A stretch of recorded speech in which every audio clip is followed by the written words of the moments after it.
I was good with you guys, it's Jibro. And we must protect black children at all costs. I want to be richer than Jay-Z, my brother, I'm hoping that I will be rich. Isn't so tired of living the way that I live. If I make it, I buy my own crib. They tell me I'm quiet like Gary, I do like a carrot, no Sandy, I'm clapping those cheeks. Then my song will repeat, I'll be running the streets in a year that is by my beast. And I be like, all of these people keep hating on me, I'm like, Chris, everybody hates me. Well, I be like, fuck everybody, I never had anyone willing to help but a G. And now, Unfortunately, black children are given an arduous time trying to navigate through life, especially throughout history, where they would often be treated as adults that wouldn't be given a second chance, such as in slavery, in which they had to do hard labor as young as the age of 3 years old, were often raped by their slave owners, and had their mothers stripped away from them, so the mother could take care of the slave owner's children, since the white mothers didn't want to take care of their own children. Black male slaves between the ages of 8 and 12 had their scrotums and penises amputated to prevent them from reproducing during the Arab slave trade. The youngest death row inmate was a 16-year-old black female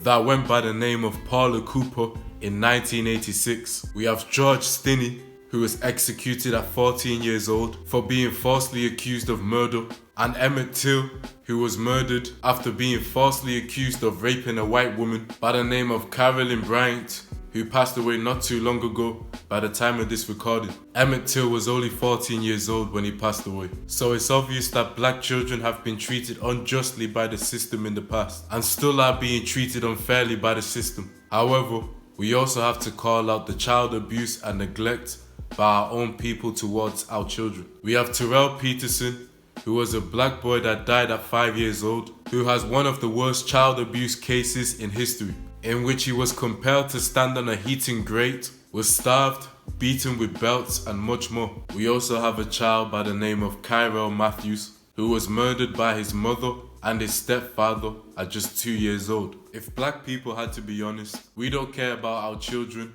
as much as we should, allowing the system to brainwash and ruin our children as we neglect them, berate them, mistreat them, and leave them all vulnerable to be exploited. We are not nurturing, protecting, educating, and disciplining our children as much as we should. And as a result, we have more black children committing suicide and black girls going missing. Black girls are the fastest growing population going to prison, and wealthy black children have a higher chance of going to prison than poor white children. In fact, by the time of this recording, Israel is imprisoning black children under the age of 7 years old. Black children have a high chance of being placed in foster care and not being adopted because black people aren't adopting black children themselves. They also have a high chance of being sexually exploited at these foster care homes. And to this day, we have average white males across the globe, including countries such as the UK and the US, that are traveling all the way to Africa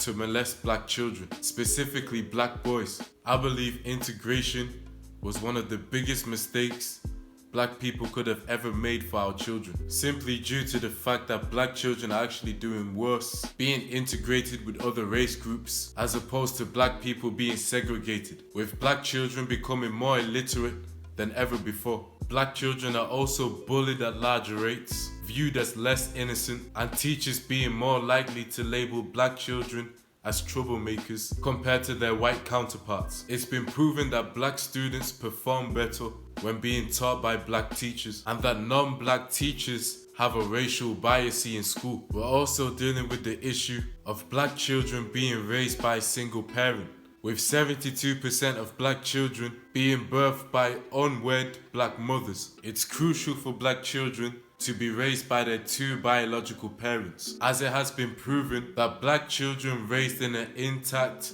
two-parent household do better overall throughout their lives, with them being less likely to go to prison or end up in poverty, compared to black children raised by a single parent. Black children are more likely to be sexually assaulted by their stepfather than their biological father. So black people need to bring back that strong black family structure we once had, since black children are the future. And although the world loves to scald and belittle black children, it's been proven that black children walk and talk earlier than white children. And walking and talking at an earlier age is a sign of intellectual giftedness. Black children have a lot to offer to the world, but it's up to us black people to support our children into reaching their full potential. So let's support and encourage our children to be the best. Anyway, I hope you enjoyed this video.